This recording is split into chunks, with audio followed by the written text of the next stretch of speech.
Bien, damos una bienvenida a los hermanos que nos están acompañando en esta noche al comenzar el día sábado ya. Estamos contentos de poder reunirnos nuevamente para poder estudiar las Escrituras y poder seguir adelante con estas clases bíblicas de divulgación donde estamos mostrando ciertos detalles que a veces se pasan por alto y que muestran claramente qué es lo que va a acontecer en el futuro. Hoy nos toca ver, hermanos, la clase número 41, que se llama Los mártires a la luz de Apocalipsis capítulo 17, versículo 1 al 6, tercera parte. Repito, clase número 41, Los mártires a la luz de Apocalipsis capítulo 17, versículos 1 al 6, tercera parte. O sea que estaríamos redondeando básicamente los bloques de 3 clases que yo voy siempre sumando en cada serie con respecto a cada tema. Queridos hermanos, antes de comenzar, ¿qué les parece si nos ponemos de rodillas para hacer una oración?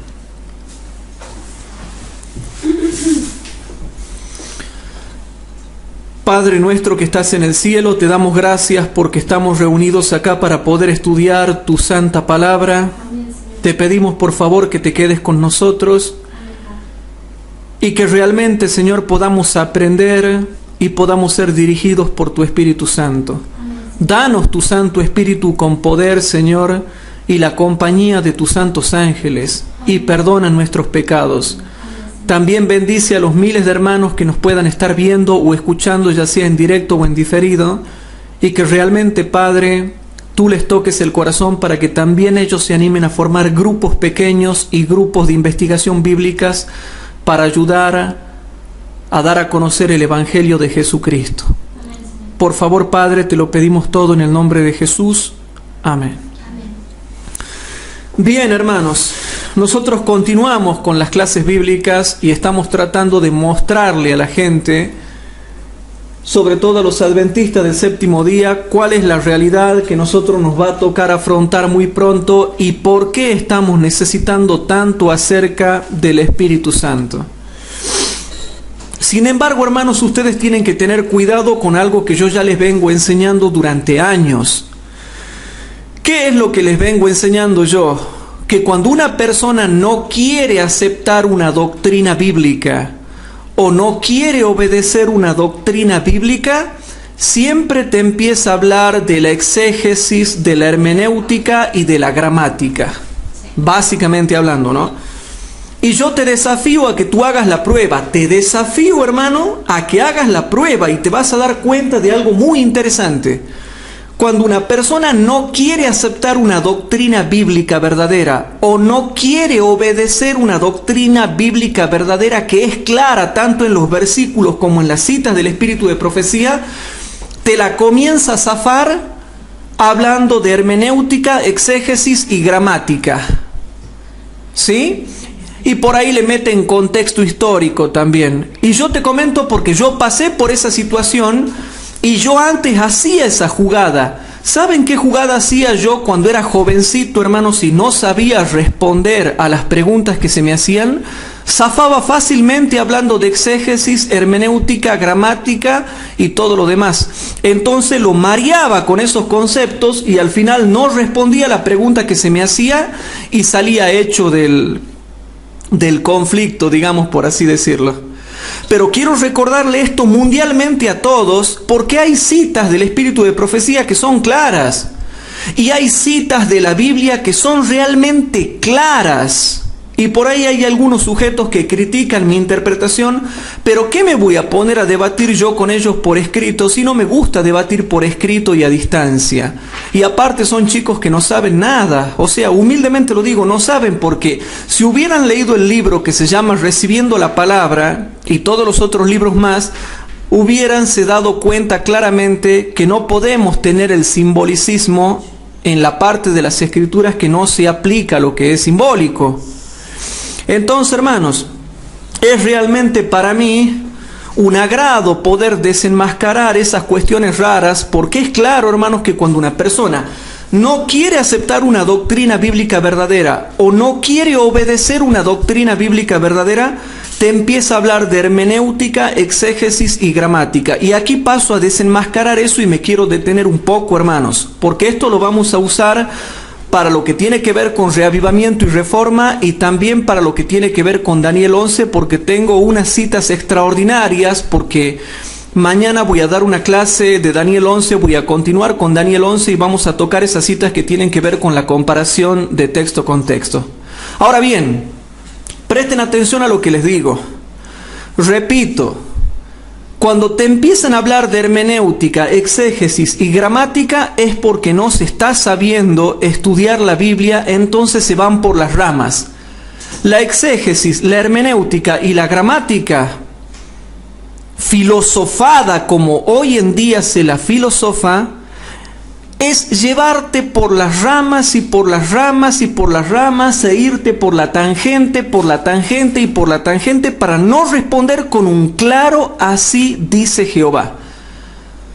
Las personas que no pueden responder con un claro así dice Jehová de la Biblia o con un claro así dice Jehová del espíritu de profecía, se van por la tangente, se escapan por la tangente hablando de hermenéutica, exégesis y gramática. Ahora, una cosa que yo he debatido con muchas personas a lo largo de este tiempo, cuando la Biblia dice, no cometerás adulterio, toda persona espiritual que ha leído los evangelios no necesita hacer, hermanos, un análisis hermenéutico, exegético, gramatical e histórico para saber que no debe adulterar y que no debe mirar a una mujer para codiciarla. ¿Se entiende lo que quiero decir? Es muy claro el versículo, es muy clara la Biblia. No se debe cometer adulterio en forma literal ni en forma espiritual. Ni siquiera se debe mirar a una mujer para codiciarla. Cualquier persona dotada con discernimiento espiritual se da cuenta, si ha leído los evangelios, el grado de pureza que Dios está pidiendo acerca del cristiano. Pero ¿qué pasa si yo les digo, no, debe ser que ese texto significa otra cosa? Hay que ver la exégesis, la gramática, hay que ver el contexto histórico, tendríamos que analizar el texto para entender qué es lo que se quiso decir con no cometerás adulterio. Cuando Cristo dijo, no mirarás a una mujer para codiciarla, y no hay que tomarlo literalista. Hay que analizar, hay que hacer un estudio exegético, hermenéutico, gramatical. Habría que ver cuál era el contexto histórico de ese tiempo. ¿Por qué será que Jesús ha dicho eso? Hermanos, ¿así hay que estudiar la Biblia? No, ¿saben por qué? Porque el escrito es claro, o sea, el escrito está de la Biblia, como el escrito está del espíritu de profecía, es claro, un así dice Jehová, un claro así dice Jehová. Pero cuando no se logra aceptar el escrito empiezan con la exégesis, la hermenéutica y la gramática. Entiéndase bien, hermanos, que la Iglesia Adventista del Séptimo Día tiene el método histórico gramatical de interpretación. Sin embargo, cuando a los teólogos se les ocurrió ponerle ese nombre técnico al método de interpretación, no dejaron muy en claro que se refiere al análisis del texto, el contexto y la comparación de texto. Y al no haberlo dejado en claro, se deja una puerta abierta para que se entienda mal lo que es el método histórico gramatical, y ya hoy en día se ha producido una apostasía basándose en ese término técnico teológico. Y paso a explicar por qué. Porque hay mucha gente que no sabe lo que es el método histórico gramatical, y se habla y se escribe y se habla y se escribe, cuando se debiera decir claramente que hay que analizar el texto, el contexto y la comparación de textos y punto. ¿Por qué?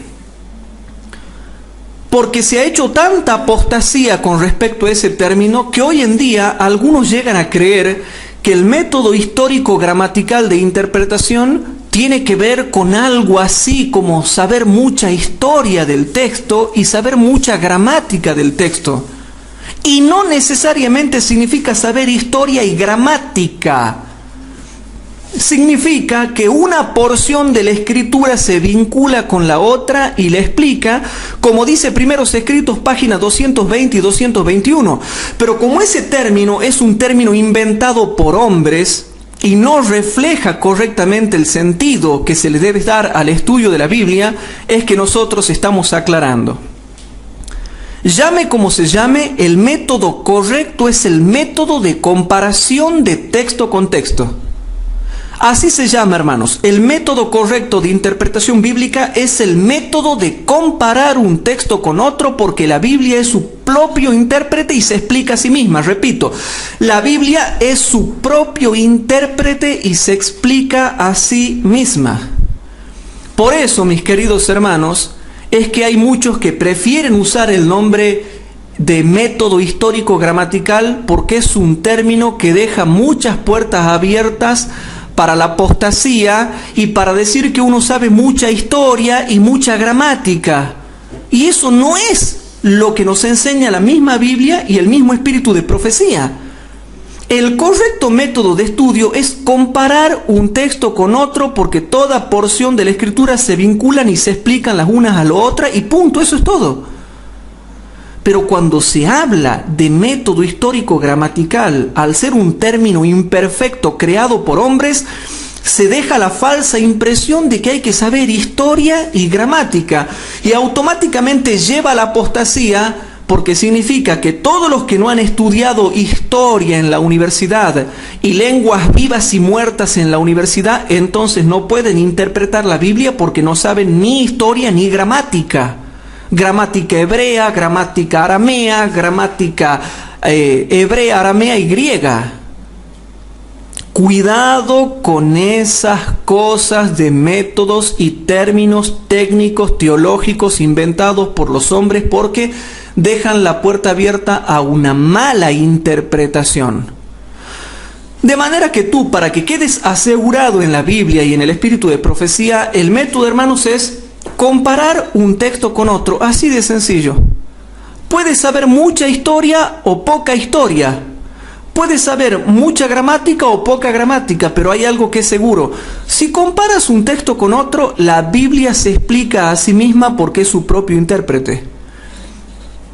Pero yo logré descubrir los engaños de Satanás detrás del término método histórico gramatical, porque hay algunos que entienden correctamente el término de método histórico gramatical porque saben que tiene que ir, hermanos, sobreentendido la comparación de texto con texto. Pero qué casualidad que las personas con las cuales me ha tocado debatir no tenían ni idea que dentro del concepto de método histórico gramatical, sí o sí, en primer lugar, primariamente y en primera instancia, se debe entender que la forma correcta de estudiar la Biblia es comparando un texto con otro. O sea que te advierto, hermanos, si tú te encuentras con supuestos teólogos o estudiosos que hablan de método histórico gramatical y no te dejan en claro que la Biblia se la debe estudiar comparando un texto con otro, ten sumo cuidado, porque aunque llamen método histórico gramatical, estarían incurriendo en una apostasía para alejar a la gente de la Biblia y del espíritu de profecía. Por ahí algunos sujetos... Nada, que queda limitado lo que es la interpretación de la Biblia a solo un grupo selecto nada más, que lo que sabe la historia y lo que sabe gramática. Exactamente. Si nosotros entendemos el término histórico gramatical como que hay que saber historia y gramática, quedaría limitado solamente a los teólogos y pastores y licenciados en teología, entonces nosotros estaríamos muertos. Quedamos fritos automáticamente porque no podíamos interpretar la Escritura. Pero gracias a Dios, en el espíritu de profecía, hermanos, se da suficientes aclaraciones, como yo voy a empezar a mostrar mañana con 2 citas y la próxima clase con 2 citas, y así voy a ir dando todas las citas que tengo para que ustedes vean cómo la Biblia y el espíritu de profecía dicen que se debe estudiar la Biblia y el espíritu de profecía. Pero las personas con las cuales a mí me ha tocado debatir hablan de método histórico gramatical y lo que menos hacen es comparar un texto con otro. Entonces, ahí uno se da cuenta que es un término imperfecto que hace que la gente lo entienda mal. Y yo me preguntaba cuando debatía con muchas personas, ¿por qué los que hablan de método histórico gramatical no entienden un pepino el tema de la comparación de texto con texto? Y disculpen la expresión, pero es que a mí me siento muy molesto por cómo se está alejando a la iglesia adventista del estudio correcto de la Biblia y del espíritu de profecía. Comparación de texto con texto y comparación de cita con cita, en el caso del espíritu de profecía. Por lo tanto, cuando hay gente que se llena la boca de hablando de método histórico gramatical, tengan cuidado. Porque lo que menos hacen algunos es hablar de comparación de texto con texto. Entonces, ¿cuál es la bronca de algunos? Siempre lo digo, ¿cuál es la bronca de algunos? A mí me ha tocado debatir con gente que sabe mucha historia. Se llena la boca hablando de historia y se llena la boca hablando de gramática, pero cuando yo le presento un escrito se quedan callados y no pueden seguir debatiendo. Tal es el caso de algunos hermanos que me tocó ir a debatir o conversar, ¿sí? Debatir o conversar. Y sabían métodos de interpretación y gramática, historia, pero yo les mostraba un claro escrito y no me lo podían rebatir. Y yo pregunto, ¿por qué no me lo podían rebatir si ellos sabían el método histórico gramatical? No, sino que me empezaban a filosofar que el contexto cultural, que el contexto histórico, para darlo vuelta al versículo, tacharlo al versículo, borrarlo al versículo y decir que en realidad ese versículo no quería decir lo que en realidad dice. Entonces es un método satánico. Cualquier método de interpretación es un método satánico si niega lo que el texto está diciendo claramente como un claro así dice Jehová. O sea, que si vamos a hablar correctamente del término histórico-gramatical, lo primero que tenemos que tener en cuenta para que no caigamos en el error es que lo primario y lo primero es comparar un texto con otro. Si no comparo un texto con otro, por más que sepa mucha gramática y hable de mucha gramática, y por más que sepa historia y hable de mucha historia, no estoy enseñando correctamente la Biblia. Y la Biblia dice claramente, hermanos, la exposición de tus palabras alumbra, hace entender a los simples. La exposición de tus palabras, no dice la exposición de la hermenéutica alumbra, no dice la exposición de la filosofía alumbra, no dice la exposición de la exégesis alumbra, no dice la exposición de la paráfrasis alumbra, no dice la exposición de la gramática alumbra, dice la exposición de tus palabras alumbra, hace entender a los simples. Hasta un simple puede entender, pero hay que presentar la palabra, hay que exponer la palabra y dejarse ya de tantos tecnicismos que no sirven para nada a la hora de enseñar, conversar, debatir, presentar y exponer. Yo me acuerdo que había un sujeto acá en Tucumán que decía que Dios no castigaba. Y él sacaba toda la biblioteca, que la metodología, y yo tenía una biblioteca más grande que él, pero yo no le quería decir nada, ¿no? Y resulta que lo voy a visitar y él me decía que Dios no castigaba. Y yo le saco un solo texto, X, y le digo, mira, aquí dice esto. No, pero que resulta que esto, que lo otro. Bueno, mira, te saco este otro texto, aquí está. Decía clarito. Y hasta le muestro ejemplos. Y se quedó mudo y no supo qué decir. ¿Por qué, hermanos? ¿Saben por qué? Porque la exposición de tus palabras alumbra y hace entender a los simples.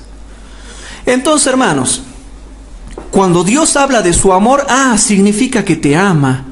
Pero cuando habla del castigo, no significa que Dios castiga, significa que Él lo permite. Hermano, no es así. Cuando uno habla, por ejemplo, en el caso de las disciplinas divinas, hay casos en que permite, hay casos en que hace, hay casos en que le permite a ángeles, manda a ángeles buenos y hay casos en que les permite a ángeles malos. Es todo muy complejo el tema, no podemos nosotros largarnos a decir que no castiga o que simplemente permite. Por ponerles un ejemplo en el caso de las disciplinas divinas. Y yo me acuerdo que cuando hablaba con esta gente, yo le mostraba todo lo que tiene que ver con esos temas y los dejaba callados por más biblios que tengan ellos, por más biblioteca, por más biblos, por más libros, por más todo. O sea, el texto es claro y le mostraba ejemplos claros. Entonces, tengan cuidado cuando por ahí la gente se llena la boca hablando de método histórico gramatical, de exégesis, de hermenéutica, de gramática, que sí, bueno, en parte sirve conocer ciertas cosas como herramientas secundarias, pero la Biblia es tan perfecta que hasta un niño puede entenderla y nosotros podemos comprenderla comparando un pasaje de la Biblia con otro, porque la Biblia es su propio intérprete y se explica a sí misma. ¿Por qué digo esto? Porque andan muchos sujetos dando vueltas por ahí, llenándose la boca del método histórico gramatical y de la exégesis y de la hermenéutica, pero ya se ha perdido en forma fantasmagórica la presentación de un claro así dice Jehová de la Biblia y de un claro así dice Jehová del espíritu de profecía. Y cuando por ahí vos le mostrás una cita clara, te dicen, pero no puede ser así. Habría que hacer un estudio exegético, hermenéutico, histórico, el contexto histórico, el contexto cultural, el contexto de la vivencia, las costumbres, todo. Pero si la cita es clara. No, pero resulta que habría que estudiar de aquí, de allá. Entonces, ¿para qué Dios nos ha dado la Biblia y el espíritu de profecía si no sirven para nada y todo requiere un terrible estudio científico de la historia, la arqueología, el contexto cultural? Entonces no sirve para nada la Biblia ni el espíritu de profecía, porque tendríamos que ser arqueólogos, profesores de historia, expertos en lenguas muertas, profesores de literatura para recién poder entender la Biblia. Bueno, quiero declarar terminantemente que no es así. Y por eso los supuestos teólogos que piensen así siempre terminan perdiendo los debates cuando van a debatir con gente que maneja Biblia. Y lo pierden y se quedan callados. O se enojan y se van refunfuñando, pero tampoco pueden refutar lo que dice la Escritura. Y siempre el que maneja Biblia queda contento y dice, no me pudo refutar. No me pudo refutar. Entonces, queridos hermanos, si vamos a hablar de método histórico gramatical, lo primero que debemos hacer es dejar bien en claro que lo primero que hay que hacer es comparar un texto con otro. De ahí después le agreguemos cualquier otra tontería que ustedes quieran, pero lo primero que hay que hacer es comparar un texto con otro. Si no hablamos de comparación de texto con texto, cualquier método de investigación bíblica no sirve. No sirve. Y es impresionante, hermanos, lo que yo tengo para decir. Y yo quería hacer esta introducción, ¿saben por qué? Porque por ahí me encuentro con sujetos que no me pueden rebatir las citas que yo presento, como por ejemplo por ahí me tocó debatir por Facebook, por el foro, por otros lados más, de gente que creía que yo estaba equivocado, pero nunca me refutó. Me salió con la historia, que la gramática, que la cultura, que la arqueología, que no sé qué sé yo, y anularon la Biblia y el espíritu de profecía con su arqueología, su historia, su gramática, su contexto cultural, su cultura, sus costumbres. Por eso dijo Cristo, vosotros dejáis el mandamiento de Dios para aferraros a la tradición. Entonces yo creo que con esta introducción que yo estoy haciendo, hermanos, dejamos bien en claro que cualquier método que no utilice comparación de texto con textos, así tenga muy bonito el nombre que le usen, no sirve para nada. Y gracias a Dios el espíritu de profecía ha dejado muchas declaraciones claras y concisas de cómo se debe estudiar la Biblia, y mañana yo las voy a leer.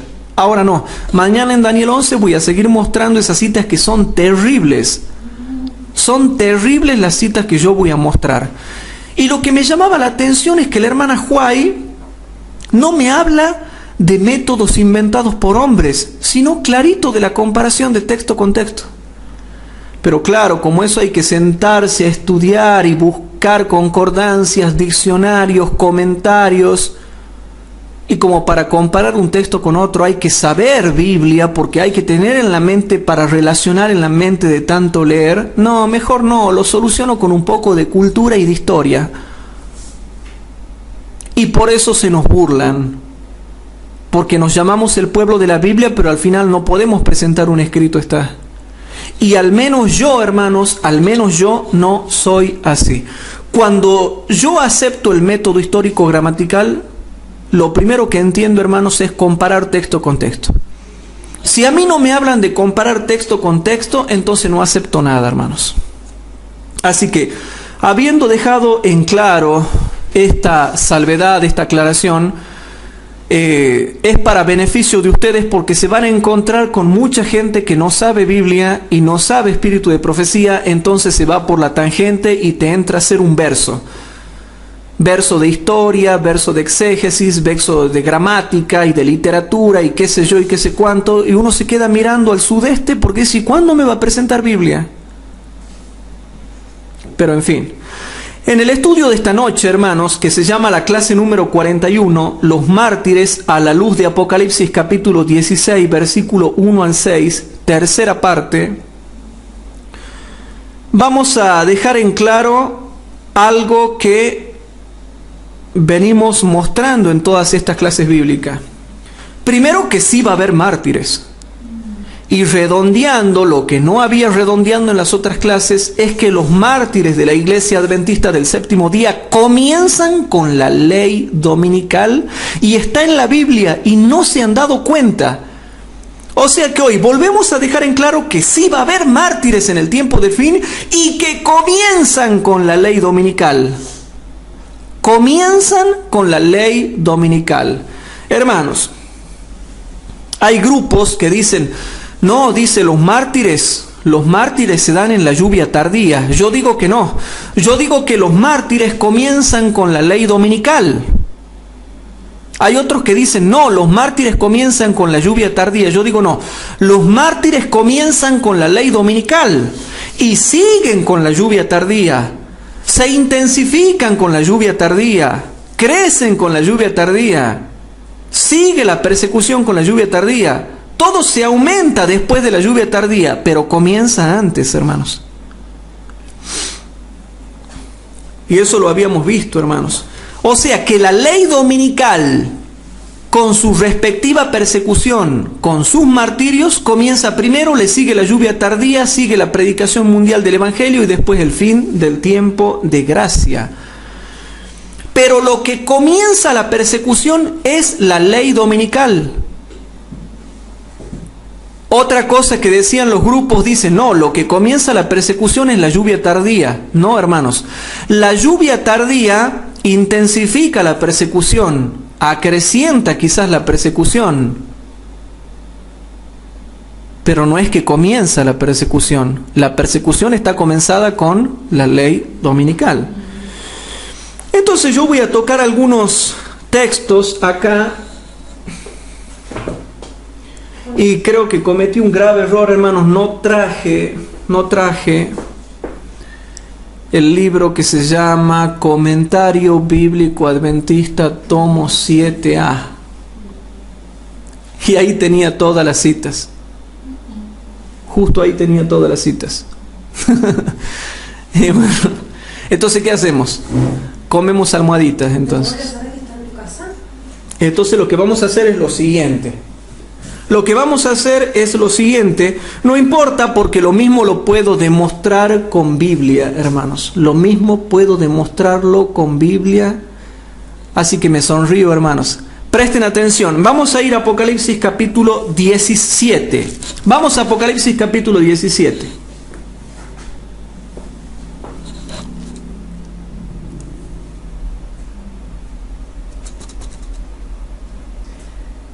¿Son diferentes citas? Sí. En Apocalipsis capítulo 17 vamos a probar, hermanos, vamos a trabajar con la lógica teológica y con la comparación de texto con texto para que ustedes vean lo que yo voy a probar esta noche. En Apocalipsis capítulo 17, hermanos, con pura Biblia voy a demostrar lo que yo te quiero decir, hermanos.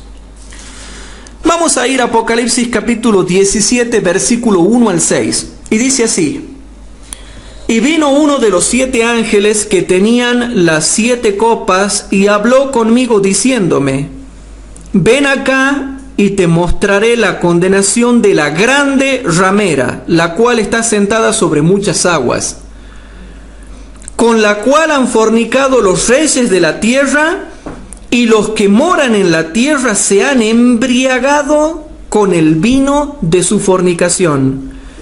Y me llevó en el espíritu al desierto, y vi una mujer sentada sobre una bestia bermeja llena de nombres de blasfemia, y que tenía 7 cabezas y 10 cuernos, y la mujer estaba vestida de púrpura y de escarlata, y dorada con oro, y adornada de piedras preciosas y de perlas, teniendo un cáliz de oro en su mano, lleno de abominaciones y de la suciedad de su fornicación. Síganme, presten atención, versículos 5 y 6.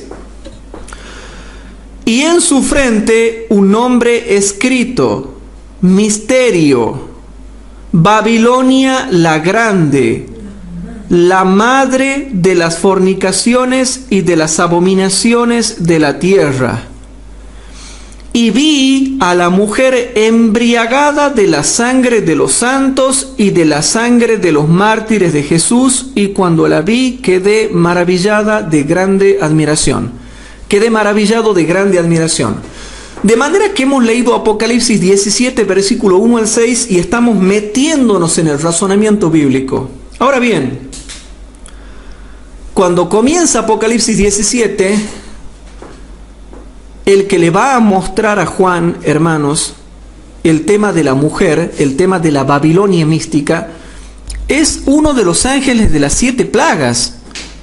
¿Y por qué uno de los ángeles de las 7 plagas? Porque tiene que ver con el tiempo de las plagas, con el tiempo del fin, con el tiempo de la condenación de la grande ramera, con el tiempo en que se le va a aplicar la sentencia a la grande ramera, que es en el fin del tiempo de gracia. Por eso es que sí o sí todo este relato se aplica al tiempo del fin. Entonces hemos hecho la lectura introductoria de Apocalipsis 17, 1 al 6, y hay algo que ustedes no se han dado cuenta, hermanos. Por eso, en el que versículo 1 dice: y vino uno de los 7 ángeles que tenían las 7 copas, y habló conmigo diciéndome: ven acá y te mostraré la condenación de la grande ramera, la cual está sentada sobre muchas aguas. ¿Por qué tiene que ser uno de los 7 ángeles que tiene las 7 plagas? Porque la condenación de la ramera viene en el día año en que caen las plagas. ¿Y por qué uno de los 7, hermanos? ¿Saben por qué, hermanos? Porque es precisamente el séptimo el que te muestra claramente que ha llegado el momento en que Babilonia beba la ira de Dios. Por lo tanto, el versículo número 1, para los que tienen discernimiento espiritual, ya te está dando a entender que es un versículo que se aplica al tiempo del fin. Y que por lo tanto, para el tiempo del fin, se la ve a la mujer embriagada de la sangre de los santos y de la sangre de los mártires de Jesús. O sea, cuando va a recibir la sentencia y la condenación de la grande ramera, es precisamente allí cuando se la verá a la mujer embriagada de la sangre de los santos y de la sangre de los mártires de Jesús. Ahora bien, algo que ustedes no se han dado cuenta cuando han leído Apocalipsis capítulo 17, versículo 1 al 6, es algo muy interesante, hermanos. Primero, es que Babilonia da a beber su abominación a las naciones, y segundo, se la ve recién embriagada de la sangre de los santos. ¿Se han dado cuenta, hermanos? Vuelvo a repetir. En el relato de Apocalipsis capítulo 17, versículo 1 al 6, primero la mujer tiene que dar a beber a todas las naciones del vino del furor de su fornicación, y segundo, recién se la ve embriagada de la sangre de los santos. O sea, primero ella embriaga a las naciones con el vino del furor de su fornicación, y segundo, luego ella se embriaga con la sangre de los santos. Pero ¿cómo se va a embriagar de la sangre de los santos si primeramente no embriaga a las naciones para que las naciones la apoyen y hagan lo que ella quiera y lo que a ella se le dé la gana? ¿Se dan cuenta del razonamiento lógico-teológico? Y está allí en Apocalipsis 17, 1 al 6, en ese orden. Primero, ella debe embriagar a las naciones, si no ninguna nación la va a apoyar. Y segundo, recién la ve el profeta embriagada de la sangre de los santos y ubicadita para el tiempo del fin, ya a punto de recibir su sentencia de condenación y de castigo con las 7 plagas, específicamente la 7ª. Por lo tanto, cuando ustedes lean Apocalipsis 17, 1 al 6, acuérdense de este orden. Primero ella tiene que embriagar a las naciones con el vino del furor de su fornicación. Y segundo, recién la vamos a ver embriagada de la sangre de los santos y de la sangre de los mártires de Jesús. Noten que el apóstol Juan no ve al revés. No ve al revés. Porque él podría haberla visto primero embriagada y de que después de que ella se embriague, recién, hermanos, embriagar a las naciones. Pero es que no puede ser ese orden lógico. Porque la iglesia, hermanos, el cristianismo falso, siempre necesita del poder civil y del poder del Estado para que haga lo que ella diga. ¿Y cómo, hermanos, el Estado le va a hacer caso al falso cristianismo si primeramente el falso cristianismo no los embriaga con sus engaños para que le hagan caso? Entonces, hermanos, cuando nosotros leamos Apocalipsis 17, 1 al 6, tenemos que entender que primero tiene que embriagar a todas las naciones con el vino del furor de su fornicación y recién se embriagará de la sangre de los santos. Por lo tanto, si ustedes se han dado cuenta de ese orden, entonces decimos, bueno, Hugo, ya hemos entendido. Primero embriaga a las naciones y después se embriaga a ella. Ella embriaga a las naciones con abominaciones y después se embriaga a ella con sangre. Entonces, si primero ella embriaga a las naciones con abominaciones, ¿qué es eso de que ella embriague a las naciones con abominaciones? Entonces entramos en el estudio y vamos a Apocalipsis capítulo 17, versículo 2. Hugo, y digo esto. Y cuando en Apocalipsis 18 dice, ¿no? Para que no seas partícipe de sus pecados, ¿no? Ya llegamos. No solo son esas doctrinas que ella tiene, sino los hechos que comete. Muy bien, que ya mencionamos. Vamos primeramente al versículo 2. En Apocalipsis capítulo 17, versículo 2, y aquí entramos al estudio, hermanos, presten atención, dice así: con la cual han fornicado los reyes de la tierra, y los que moran en la tierra se han embriagado con el vino de su fornicación. Presten atención porque vamos a analizar. Pero vuelvo a leer el versículo 2. Con la cual han fornicado los reyes de la tierra, y los que moran en la tierra se han embriagado con el vino de su fornicación. Las naciones están embriagadas.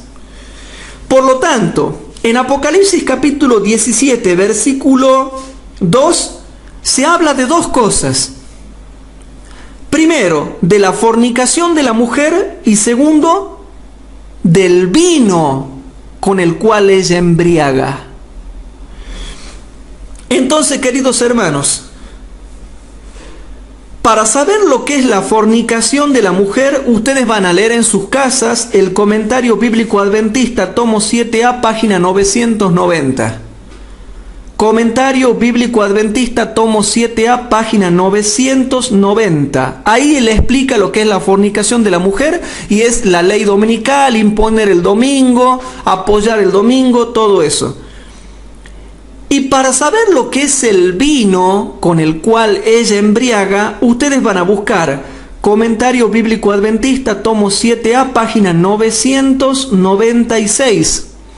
Y ahí dice que el vino que embriaga son sus doctrinas. entre ellos la inmortalidad del alma y la santidad del domingo. Entonces noten, el protestantismo con la observancia del domingo se une al papado y con la inmortalidad del alma se une al espiritismo. El papado con la observancia del domingo se une al protestantismo y con la inmortalidad del alma se une al espiritismo. El espiritismo con la inmortalidad del alma se une al protestantismo y al papado. Y con la observancia del domingo también se une al protestantismo y al papado. Y así se forma la triple alianza. ¿Se va entendiendo, queridos hermanos? Pero vuelvo a leer el versículo 2. Vamos a Apocalipsis capítulo 17, versículo 2, porque lo quiero dejar bien en claro. El versículo 2 dice: con la cual han fornicado los reyes de la tierra, y los que moran en la tierra se han embriagado con el vino de su fornicación.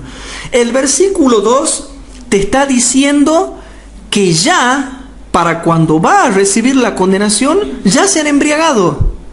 ¿Y saben lo que significa el vino que embriaga, hermanos? Que todo el mundo ha aceptado la ley dominical. Todo el mundo, hermanos, ya ha aceptado la ley dominical. Por eso dice, los ha embriagado con la inmortalidad del alma y con la santidad del domingo. Y si no, vayan a ver Comentario Bíblico Adventista, tomo 7a, página 996. Por eso es que la gente no se da cuenta del versículo 2. Con la cual han fornicado los reyes de la tierra, y los que moran en la tierra se han embriagado con el vino de su fornicación. En una palabra, ya se ha dado la ley dominical. Ya han aceptado la ley dominical nacional que parte de los Estados Unidos de Norteamérica, hermanos. Entonces, habiendo entendido eso, hermanos, nosotros vemos que en el versículo 2 se muestra primero la ley dominical. En Apocalipsis capítulo 17, versículo 2, se está mostrando primeramente que ya se ha dado la triple alianza, que ya se ha formado la imagen de la bestia y que ya se ha aplicado la marca de la bestia. Dentro del mundo llamado cristiano. ¿Se entiende? Dentro del mundo llamado cristiano. Por lo tanto, si ustedes se dan cuenta, y para poder entender Apocalipsis 17:2, vuelvo a repetir, van a entender lo que es la fornicación de la mujer en Comentario Bíblico Adventista, tomo 7a, página 990, y el vino que embriaga en Comentario Bíblico Adventista, tomo 7a, página 996, que yo justo me lo olvidé, por eso no les puedo leer. Pero ya se nos solucionó el problema. Ya en el versículo 2, ya el mundo ha aceptado, el mundo cristiano está aceptando ya la ley dominical. Por lo tanto, viene primero la ley dominical y después se va a ver el resto de los otros versículos cuando se la ve. Entonces vi a la mujer embriagada de la sangre de los santos y de la sangre de los mártires de Jesús. Pero primero lo primero. ¿Por qué ha sido escrito esto en este orden? ¿Y por qué hay que respetar el orden en que ha sido escrito, hermanos? Tanto que se habla de exégesis, de hermenéutica y de gramática y de historia y de cultura y de tradición y de que esto y que lo otro. ¿Por qué no interpretan respetando el relato escrito que se está leyendo acá, hermanos? El versículo 2 te muestra entonces, hermanos, con la cual han fornicado los reyes de la tierra, o sea, se han unido el poder civil con la iglesia, y los que moran en la tierra se han embriagado con el vino de su fornicación. Han aceptado la ley dominical. ¿Quieres que lo busque en la notebook y la ponemos en pantalla? No es necesario, porque es larga la cita y yo la tengo marcada y no se puede. Es muy larga, son largas las citas, ¿no? Son un poco largas, así que no es necesario.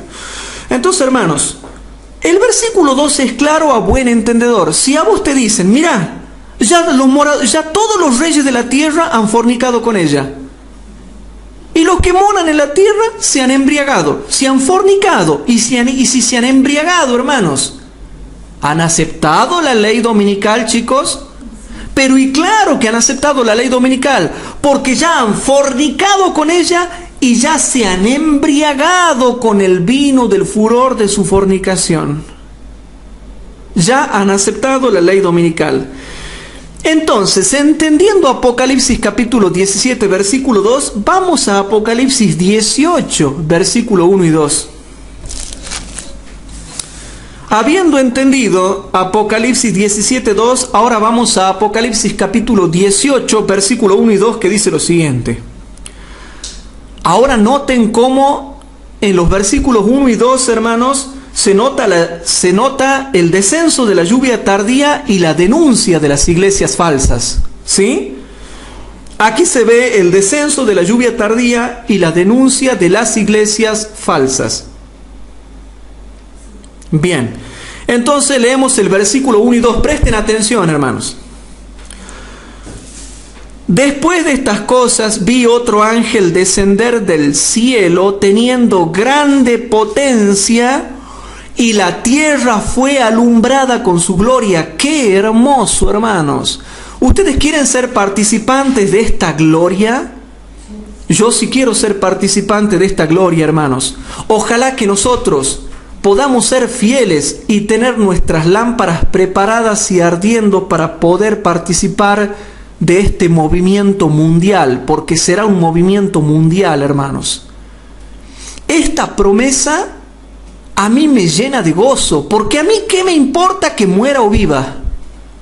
Mientras participe de este tremendo movimiento con la potencia del Espíritu Santo, el Espíritu Santo me capacitará para vivir o morir. Y todo con su respectiva recompensa. ¿Sí? Lo digo despacito. Si nosotros tenemos en cuenta la otra postura, sí, que yo quiero creer que la lluvia tardía, creo que ellos creen que la lluvia tardía va a ser mundial, ¿por qué entonces si la lluvia tardía que es mundial va a dar lugar a la persecución, van a ser persecuciones y muertes esporádicas? No sé si me entendés. Claro. El movimiento mundial, pero poca persecución y muerte. Claro, el espíritu de profecía dice que la lluvia tardía será un movimiento mundial. Y la ley dominical en forma similar, hermanos. No igual, pero en forma similar. Y si algo es mundial o similarmente mundial, ¿cómo es que va a haber muertes esporádicas, poquitas, chiquititas? ¿Qué no leen la envergadura de la dimensión de lo que está escribiendo acá? Pero ya van a ver a lo que yo quiero llegar, porque parece que no se entiende, pero al final de esta clase se va a entender bien clarito lo que yo quiero decir. Por lo tanto, Apocalipsis 17, 1 al 6, tú lo comparas con Apocalipsis 18, 1 al 5 y se explican mutuamente. Apocalipsis 17, 1 al 6 se explica mutuamente con Apocalipsis 18, 1 al 5. Nada más que en Apocalipsis 18, 1 al 5 te muestra ya el descenso de la lluvia tardía. Presten atención. El versículo 1 dice: y después de estas cosas vi otro ángel descender del cielo, teniendo grande potencia, y la tierra fue alumbrada de su gloria. Entonces, ahí está el descenso de la lluvia tardía. Y noten el versículo 2.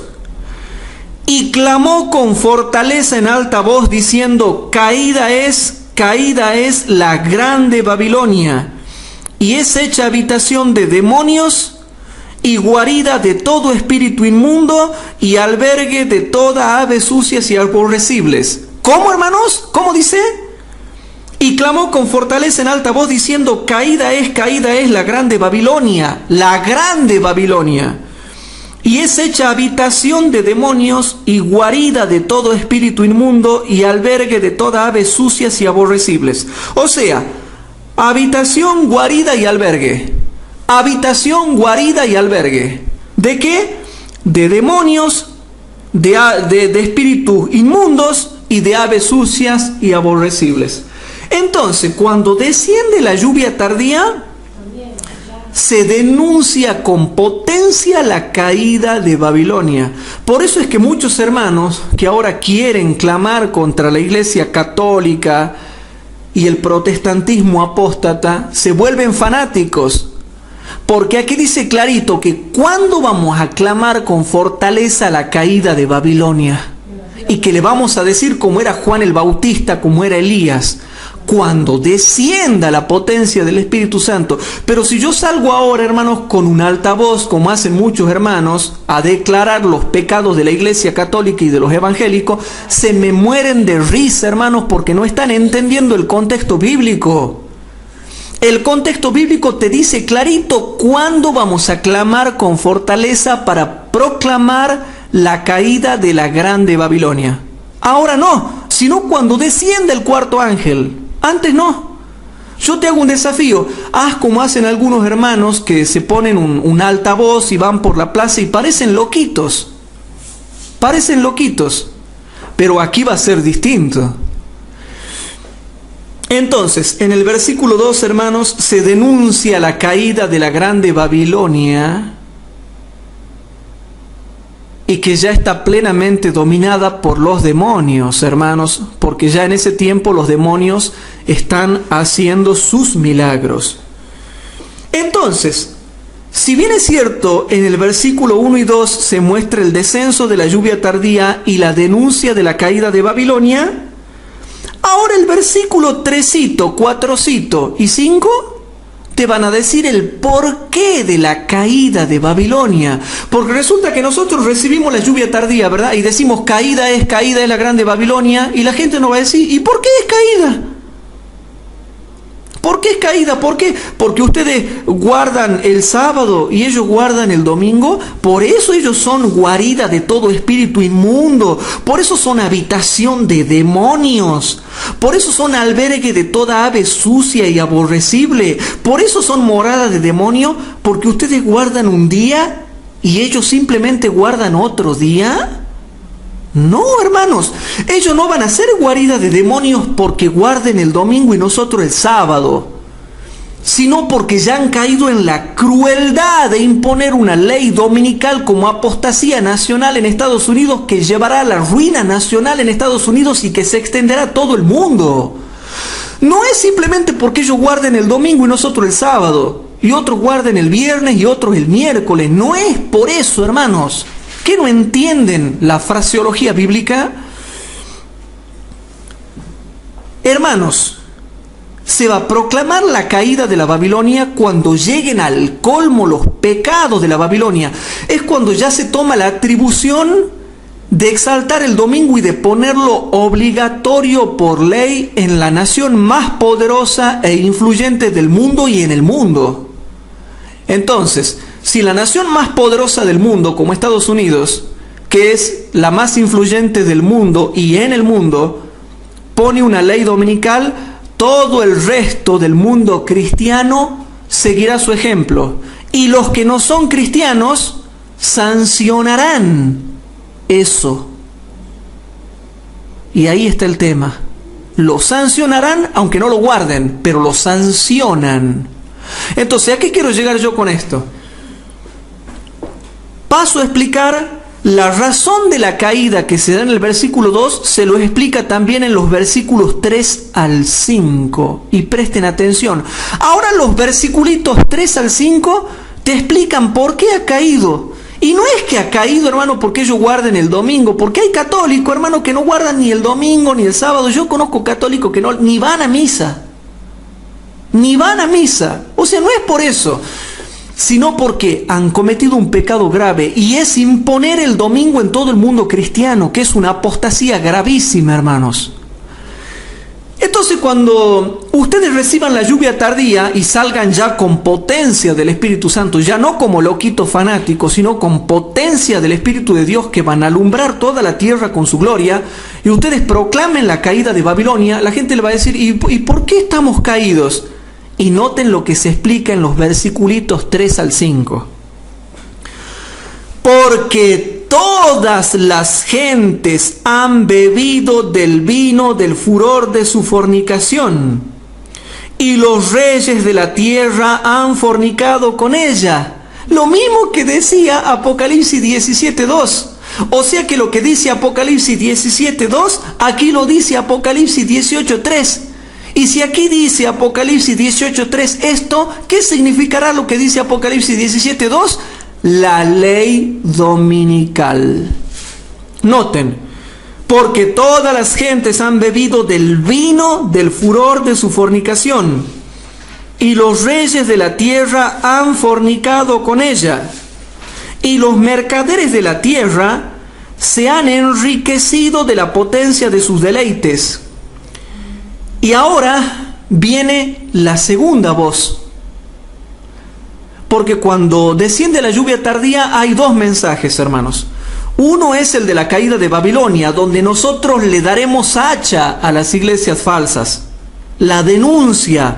Una cosa es la denuncia, hermanos, y otra cosa es el evangelio, donde nosotros llamamos a salir de Babilonia el porqué y a aceptar a Cristo. Y aquí viene el segundo llamado, hermanos. Y oí otra voz del cielo que decía: salid de ella, pueblo mío, porque no seáis partícipe de sus pecados y no recibáis parte de sus plagas. Cuando dice no seáis partícipe de sus pecados, se refiere básicamente a dos cosas. El primer pecado que comete Babilonia es imponer una ley dominical. El segundo pecado que comete es matar a los santos. Es matar a los santos, lo cual demuestra que va a haber mártires. ¿Por qué? Te lo leo el versículo 20 y el versículo 24. Vamos a Apocalipsis capítulo 18, ahí nomás donde estamos. Vamos al versículo 20 para ver cuáles son los pecados, porque ahí están los pecados en el contexto. Contexto inmediato, posterior, ahí están los pecados. ¿Dónde voy a ir a buscar los pecados? Y bueno, pero si está acá o no. Acá me dicen que le robé la idea. Le robé la idea, dice, lo descubrieron acá las hermanas. Bueno, el versículo 20, si respetamos el contexto, hermanos, los que hablan de exégesis y hermenéuticas y qué sé yo y qué sé cuánto, y asado, cocido y hervido, entonces leamos el contexto, hermanos, a ver cuáles son los pecados, porque alguien puede decir, pero yo no entiendo cuáles son los pecados. Y bueno, leamos el contexto para saber cuáles son los pecados. Versículo 20, hermanos: alégrate sobre ella, sobre Babilonia, cielo, y vosotros, santos apóstoles y profetas, porque Dios ha vengado vuestra causa en ella. Ha vengado, ¿por qué? Porque ya le están cayendo las plagas. Y el versículo 24 dice algo interesante: y en ella fue hallada la sangre de los profetas y de los santos. De los profetas y de los santos. Nombra dos: de los profetas y de los santos, y después de todos los que han sido muertos en la tierra, contando los de la Edad Media y los de también los muertos por las guerras en acciones civiles. Entonces te muestra que el pecado es lo mismo. Vamos a Apocalipsis capítulo 16, comparemos un texto con otro. Vamos a Apocalipsis capítulo 16 a ver qué se dice en la tercera plaga. Apocalipsis capítulo 16, versículo 4 al 7, rapidito, hermanos. Cuando cae la tercera plaga, se nos explica algo interesante. Apocalipsis capítulo 16, versículo 4 al 7. Y el tercer ángel derramó su copa sobre los ríos y sobre las fuentes de las aguas, y se convirtieron en sangre. Y oí al ángel de las aguas que decía: justo eres tú, oh Señor, que eres y que eras el Santo, porque has juzgado estas cosas. Porque has juzgado estas cosas. Porque has juzgado estas cosas. Versículo 6, y presten atención. Porque ellos derramaron la sangre ¿de quién? ¿De quién? De los santos y de los profetas. De los santos y de los profetas. De los santos y de los profetas. También tú le has dado a beber sangre, pues lo merecen. Versículo 7, y oí a otro del altar que decía: ciertamente, Señor Dios Todopoderoso, tus juicios son verdaderos y justos. Ahora, volvamos a Apocalipsis capítulo 16 y leamos el versículo número 6. Apocalipsis 16, 6, y dice así: porque ellos derramaron, dice, la sangre de los santos y de los profetas, también tú le has dado a beber sangre, pues lo merecen. ¿Y cuándo se derrama la sangre de los santos y de los profetas? en la ley dominical, pasando por la lluvia tardía hasta el fin del tiempo de gracia. Ahora, disculpen que caiga en la redundancia. Vuelvo a leer el versículo 6. Porque ellos derramaron la sangre de los santos y de los profetas, también tú le has dado a beber sangre, pues lo merecen. Ahora comparemos ese texto. Comparemos Apocalipsis 16:6 con Apocalipsis 18:24. Vamos a Apocalipsis 18:24. Y en ella fue hallada la sangre de los profetas y los santos. De los profetas y los santos. De los profetas y los santos y de todos los que han sido muertos por ella. Entonces, hermanos, ¿quién mata a los santos y los profetas y a los profetas y los santos? Babilonia la Grande, la Triple Alianza, el pseudo cristianismo unido. La Triple Alianza que lleva a la formación de la imagen de la bestia, que lleva a la implantación de la marca de la bestia, que lleva al reavivamiento y la reforma en la iglesia adventista del séptimo día, que lleva al descenso del espíritu, de la lluvia tardía como potencia del Espíritu Santo, que lleva a la predicación mundial del Evangelio, que lleva al fin del tiempo de gracia, que llega a la caída de las plagas y que llega hasta la séptima plaga, que es la liberación del pueblo de Dios hasta la segunda venida de Cristo. Ahora bien, habiendo entendido que ellos derramaron la sangre de los profetas y de los santos, basados en las clases anteriores que nosotros hemos hecho, ¿cuándo se derramaba, chicos, la sangre de los profetas y de los santos? Cuando se forma la imagen de la bestia, se impone la marca de la bestia y por lo tanto se exige la recepción de la marca de la bestia y la adoración de su imagen.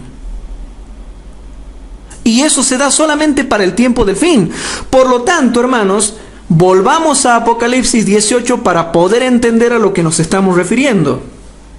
Si nosotros vamos a Apocalipsis capítulo 18, versículo 4, dice lo siguiente: y oí otra voz del cielo que decía: salid de ella, pueblo mío, para que no seáis partícipe de sus pecados. Primer pecado, imponer una ley dominical nacional. Segundo pecado, que esa ley dominical se haga internacional. Tercer pecado, empezar a matar a los cristianos, como lo dice el versículo 20 y 24. Matar cristianos hasta la lluvia tardía. Cuarto pecado, seguir matando cristianos durante la lluvia tardía hasta el fin del tiempo de gracia. ¿Se dan cuenta, hermano? Todo está clarito, está hecho para chiquitos esto, hermano. El mismo contexto explica en el versículo 20 y 24, está hecho para chiquitos. Yo no sé cómo hay gente que no entiende. O sea que lo primero que viene es la ley dominical con la persecución y el martirio. Después viene el reavivamiento y la reforma, la lluvia tardía, y después de la lluvia tardía, desde la lluvia tardía hasta el fin del tiempo de gracia, y bueno, continuarán los mártires, los que tengan que ser mártires, y continúa la persecución, y se intensifica la persecución, y se intensifica la imposición del domingo en todo el mundo, y se sigue intensificando todo porque sí va increciendo, y aquí sí va increciendo, y no como otros entienden el increciendo porque ni saben cómo se escribe la palabra increciendo. No sé si me explico, hermanos. Por eso, si vamos a hablar del increciendo, ¿por qué mejor no entendemos bien las cosas? Pero no se han dado cuenta de algo. Volvamos al versículo 4. Y oí otra voz del cielo que decía: salid de ella, pueblo mío, porque no seáis participante de sus pecados y que no recibáis de sus plagas. Entonces, ubiquémonos en el tiempo del fin.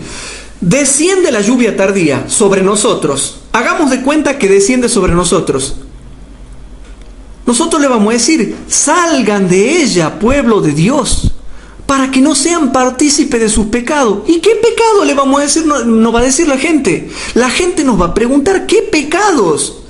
Y le vamos a decir: la imposición de la ley dominical, como recepción de la marca de la bestia, la adoración de la imagen de la bestia, los mártires que están matando, la opresión que se le está haciendo al pueblo de Dios, la persecución, todo. Si vamos a nombrar pecado, es todo, hermanos. Y hoy podemos ir y decir que salgan, hay gente que no sale, no quiere salir. Y por más que ahora le decimos a la gente que salga, no quiere salir. Pero cuando la gente nos pregunte qué pecados no tenemos que participar, de la recepción de la marca de la bestia, de la adoración de la imagen de la bestia, de no transgredir la ley de Dios. Miren los pecados que tiene Babilonia: formado una imagen de la bestia, ha impuesto la marca de la bestia, está matando cristianos, está oprimiendo cristianos, está quitándole los bienes a los cristianos. Todos esos pecados, hermanos, que va a tener la grande Babilonia. Por lo tanto, acá el versículo 4 dice que cuando desciende la lluvia tardía, hace rato que ya tiene sus pecados Babilonia, que es la imposición de la ley dominical. O sea, traducido en términos teológicos, formación de la imagen de la bestia, imposición de la marca de la bestia. Y ahora viene el versículo 5, hermanos. Porque sus pecados han llegado hasta el cielo y Dios se ha acordado de sus maldades.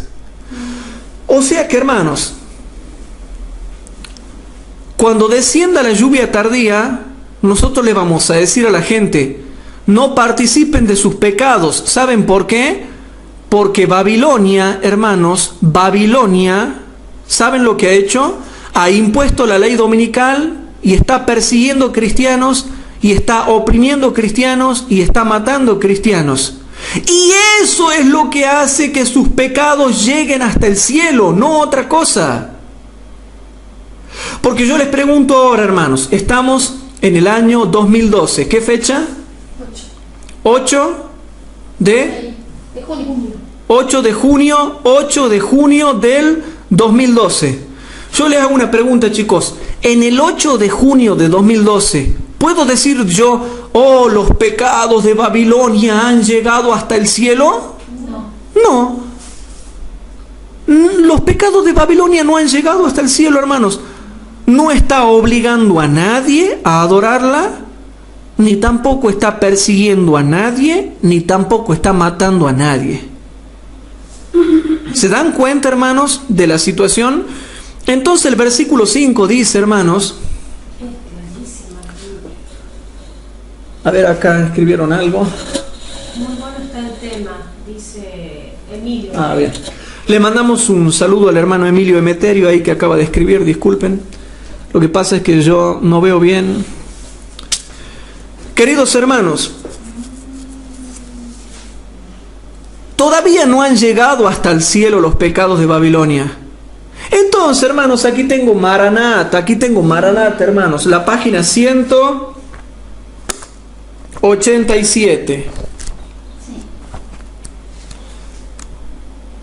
En la página 187, Maranata, página 187, dice lo siguiente, hermanos.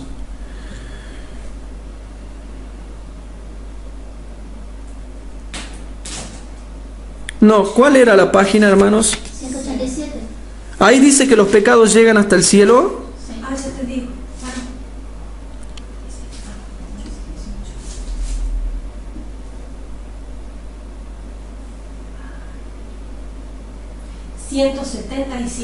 177, perdón.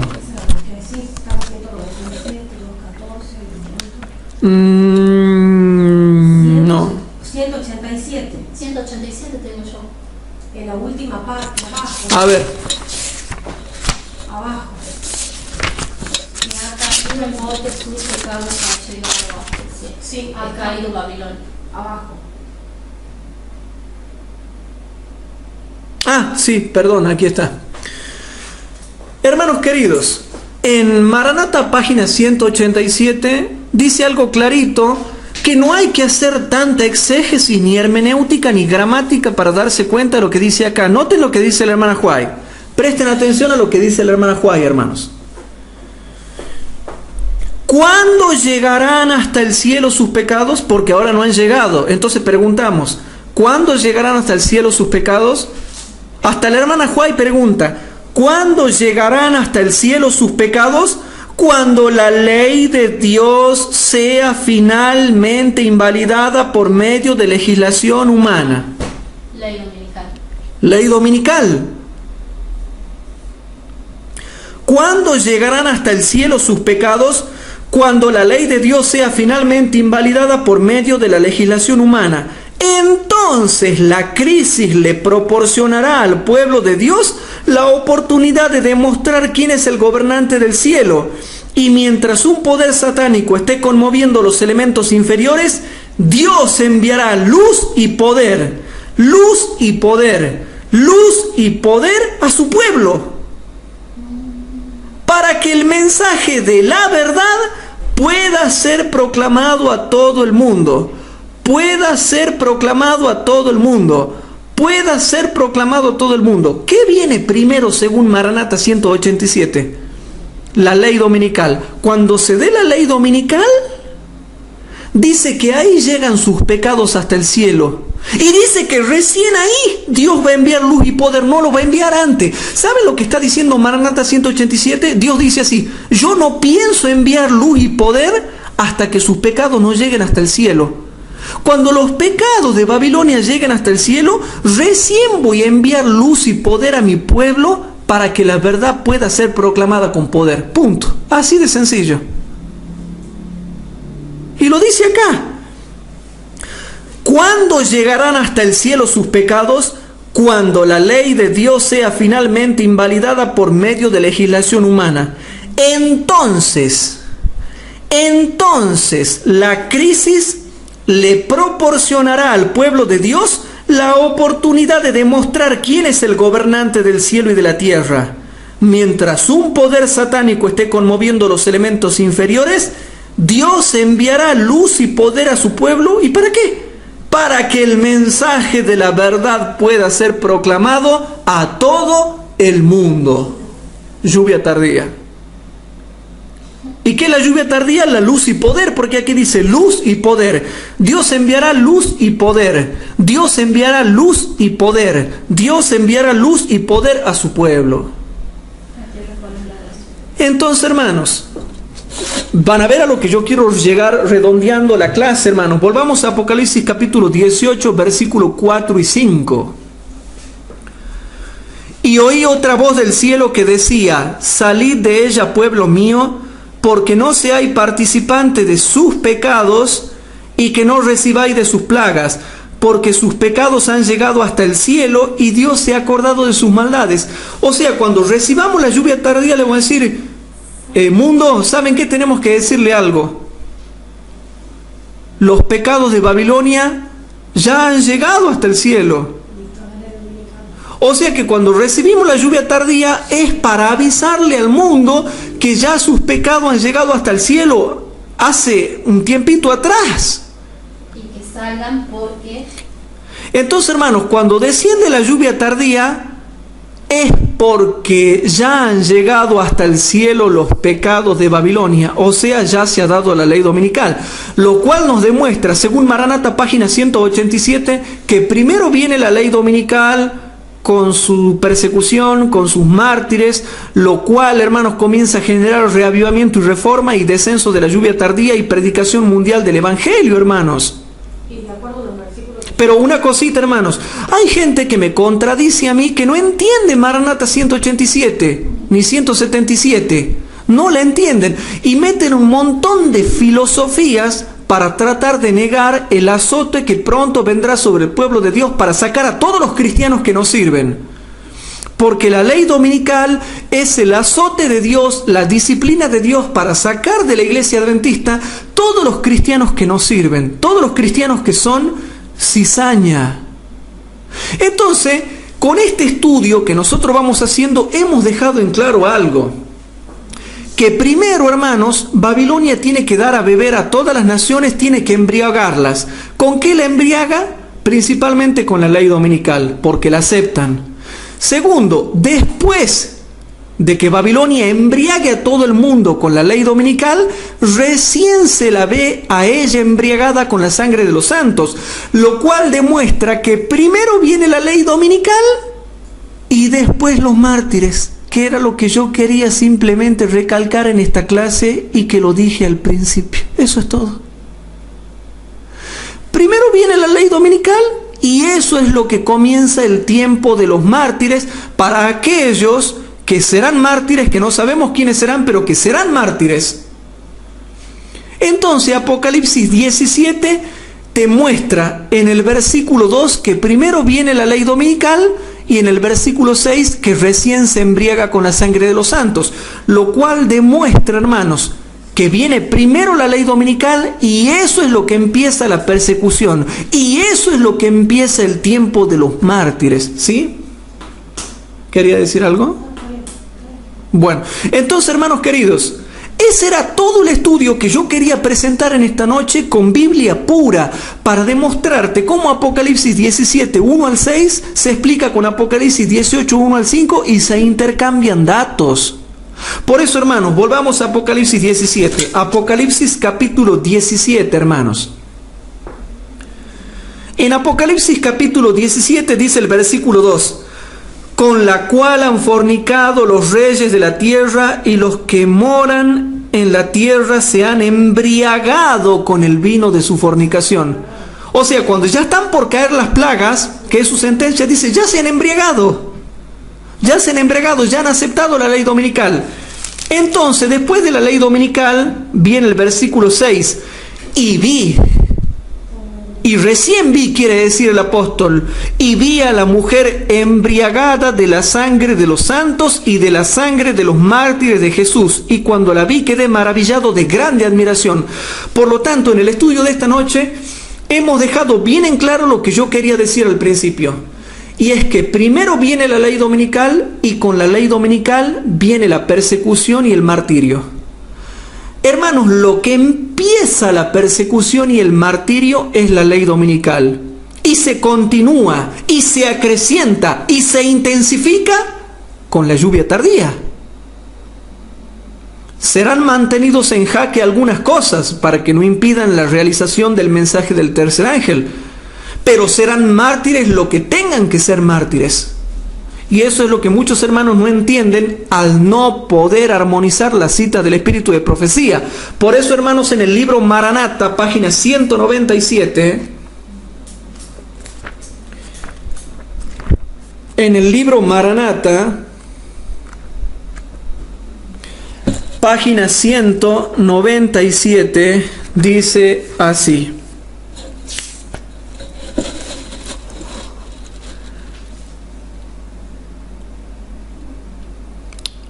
los dos ejércitos serán diferentes y estarán separados. Y esa diferencia será tan marcada que muchos de los que se convenzan de la verdad se pondrán de parte del pueblo de Dios que observa sus mandamientos. Cuando esté por producirse esta obra grandiosa en la batalla, ¿qué es eso? Lluvia tardía. Cuando esté por producirse esta obra grandiosa en la batalla, o sea, antes de la lluvia tardía y durante la lluvia tardía, antes del último gran conflicto, muchos serán encarcelados. Pero aquí en Tucumán hay hermanos que dicen que serán pocos y casi nada. Dice que serán esporádicos. Pero aquí el espíritu de profecía en Maranata 197 no dice esporádicos, dice muchos. No dice esporádicos, dice muchos. Pero bueno, si hay gente que no sabe leer, debería primero aprender a leer y después leer acá Maranata página 197. Cuando esté por producirse esta obra grandiosa en la batalla, la ley dominical, hermanos, antes del último gran conflicto, muchos serán encarcelados. Muchos huirán de las ciudades y los pueblos para salvar su vida. Y muchos otros que no van a ser encarcelados y que no van a huir de las ciudades, dice, y muchos otros soportarán el martirio por amor de Cristo al levantarse en defensa de la verdad. Y muchos otros soportarán el martirio por amor de Cristo al levantarse en defensa de la verdad. Entonces, queridos hermanos, si aquí te está diciendo, y muchos otros soportarán el martirio por amor de Cristo al levantarse en defensa de la verdad, ¿quiénes son estos sujetos para venir a decir que serán pocos o nada o esporádicos los que morirán? Y aquí no está diciendo que van a morir en forma esporádica por intolerancia, sino porque se levantan a defender la verdad, porque la están predicando y más que predicar, la defienden. Porque predicar es fácil. Yo me puedo parar y hablar como loro, por ejemplo, ahora en la plaza, y hablo como loro. Es fácil eso, agarro un altavoz y me paro como loro. Pero defender es algo mucho más que predicar. Es ya entrar en conflicto para defender la verdad. Y dice, y muchos otros soportarán el martirio por amor de Cristo al levantarse en defensa de la verdad. La están predicando y defendiendo en diferentes partes del mundo. O sea que la palabra esporádico aquí no cuenta ni vale. No serán esporádicos, no serán pocos.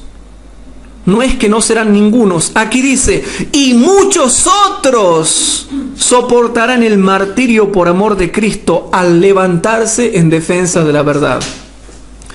Pero lo que muchos hermanos no se dan cuenta es que la misma página de Maranata, página 197, te demuestra que será algo terrible. Porque dice, muchos serán encarcelados y muchos serán muertos. ¿Y qué pasará como para que lo priven a uno de la libertad? Y fíjense, te está diciendo muchos van a ir a la cárcel. Las cárceles van a estar llenas y muchos van a morir, los van a matar. Y otros muchos se van a tener que ir de las ciudades. ¿Por qué dicen que no habrá nada? ¿Por qué dicen que no habrá nada? Aquí te muestra muchos en la cárcel, muchos que huyen, muchos que mueren. ¿Qué no se dan cuenta, hermanos? Repito, muchos encarcelados, muchos que huyen, muchos que mueren. ¿Y cómo niegan? El escrito está. Entonces, hermanos, se ha quedado bien explicadito en esta clase lo que yo quería decir al comenzar el tema de hoy. Es que primero viene la ley dominical antes de la lluvia tardía, y que con la ley dominical comienza la persecución, el tiempo de la persecución y el tiempo del martirio del pueblo de Dios, que pasará durante la lluvia tardía hasta el fin del tiempo de gracia. Por lo tanto, es clarito, hermanos, cuando uno va leyendo los versiculitos, tengan en claro que Apocalipsis capítulo 17, versículo 1 al 6, se explica simultáneamente y en forma paralela si comparamos los dos párrafos con Apocalipsis capítulo 18, versículo 1 al 5. Entonces, queridos hermanos, esto nos deja en claro que lo que comienza el tiempo de la persecución y el tiempo del martirio es la ley dominical, sino según Apocalipsis 17:2 y Apocalipsis 18:3. Lo que comienza, hermanos, el tiempo de la persecución y el tiempo del martirio es la ley dominical según Apocalipsis 17:2 y Apocalipsis 18:3. ¿Se va entendiendo, hermanos? Entonces yo creo, hermanos, que hay gente que no ha sabido comparar bien estas cosas. Entonces, primero la ley dominical con la persecución y el martirio, reavivamiento y reforma, y lo que le sigue es la lluvia tardía. Y durante la lluvia tardía hasta el fin del tiempo de gracia, sigue la persecución con el martirio, pero solo hasta el fin del tiempo de gracia. Después del fin del tiempo de gracia ya nadie muere porque no tiene sentido que se muera. ¿Sí? A pesar de que hay algunas filosofías que yo las conozco muy bien que dice que sí van a seguir matando, yo voy a demostrar después que no, aunque ya lo he demostrado. Porque la tercera plaga te dice clarito que derramaron en el pasado, pero ya no siguen derramando. Pero bueno, no leen bien, así que yo ya no puedo hacer nada, porque hay gente que cree que sabe, pero no sabe. Y eso que esta noche estoy un poco cansado y un poco dormido, hermanos, pero creo que es claro para explicar todas estas cosas. Entonces, hermanos, hemos dejado bien en claro, viene primero la ley dominical antes que la lluvia tardía. Y con la ley dominical, el tiempo de la persecución y el tiempo del martirio, que pasa por la lluvia tardía hasta el fin del tiempo de gracia y se intensifica, hermanos. ¿Ha quedado claro más o menos esto que hemos podido estudiar esta noche? Esto nos enriquece, hermanos, porque no estamos ciegos y sabemos cómo mentalizarnos, cómo orar para recibir el Espíritu Santo. Si tengo que ir a la cárcel, que vaya con el Espíritu Santo. Si tengo que huir de las ciudades, que huya con el Espíritu Santo. Y si tengo que morir como mártir, que muera con el Espíritu Santo. Y no seamos como algunos que se la pasan hablando de exégesis, de hermenéutica, de paráfrasis, de gramática, de contexto cultural, de contexto histórico y qué sé yo y qué sé cuánto, y nunca pueden demostrar con un claro así dice Jehová de la Biblia o del espíritu de profecía las cosas que aseveran. Entonces, queridos hermanos, la solución para el problema que se toca en estas clases, que es la persecución, es orar mucho para recibir el Espíritu Santo, hermanos. Oremos para recibir el Espíritu Santo. No descuidemos la oración, porque aunque estemos muy oprimidos y muy cansados, si nosotros oramos, hermanos, vamos a ser asistidos con el poder de lo alto para poder predicar el Evangelio a todo el mundo. No se dejen arrastrar por el mundo, no se dejen arrastrar por la carne. El hecho de que seamos de carne no significa que tengamos que militar según la carne, hermanos. Por eso oremos mucho para poder recibir la preciosa lluvia tardía. ¿Saben por qué, hermanos? Porque nosotros no vamos a solucionar estos problemas con nuestra propia fuerza y con nuestra propia inteligencia. Hermanos, si tenemos que predicar la verdad, si tenemos que defender la verdad, si tenemos que ir a la cárcel, si tenemos que morir, eso no se puede hacer y soportar con nuestra propia fuerza y con nuestra propia inteligencia, sino que se necesita de un ser que se llama el Espíritu Santo. Se necesita de Dios. Se necesita de Dios el Espíritu Santo. Se necesita de un ser viviente que se llama Espíritu Santo, que es la tercera persona de la divinidad, que en ese momento te tome, te guíe y te fortalezca y te capacite para hacer estas cosas. Porque por nuestra propia fuerza y por nuestra propia inteligencia nunca lo vamos a poder lograr. Necesitamos de ese ser que se llama el Espíritu Santo y que es la tercera persona de la divinidad. Cuando Él nos tome y nos posea con su potencia, vamos a poder estar capacitados para ir a la cárcel o para huir o para morir en defensa de la verdad. Por eso es que el llamado que hacemos en todas estas clases, hermanos, es a preocuparse por recibir la lluvia tardía, por recibir a ese ser que es la tercera persona de la divinidad, que es el que nos capacitará para hacer y enfrentar todas las cosas que tienen que ver con el tiempo del fin. Por eso, hermanos, no se dejen desviar con filosofías teológicas, sino con un claro escrito está, tanto de la Biblia como del espíritu de profecía. Que Dios los bendiga y que realmente podamos seguir adelante y creciendo en el camino de la fe. ¿Qué les parece si para terminar, hermanos, nos ponemos de rodillas, los que puedan ahí por el espacio, para hacer una oración? Padre nuestro que estás en el cielo, te damos muchas gracias por haber estudiado un poco más tu palabra. Te pedimos que perdones nuestros pecados. Te pedimos, por favor, que bendigas a los miles de hermanos que nos puedan escuchar en directo o en diferido y que ellos se animen a formar grupos de clases bíblicas de investigación. Señor, lo que más nos preocupa es reavivarnos, reformarnos y recibir tu Espíritu Santo. Danos la lluvia tardía, haznos participantes de la lluvia tardía. No somos dignos, Padre, pero te pedimos por favor que nos capacites y que nos perdones por la sangre de tu Hijo Jesús. Quédate con nosotros y todo esto te lo pedimos en el nombre de Jesús, nuestro Señor y Salvador. Amén.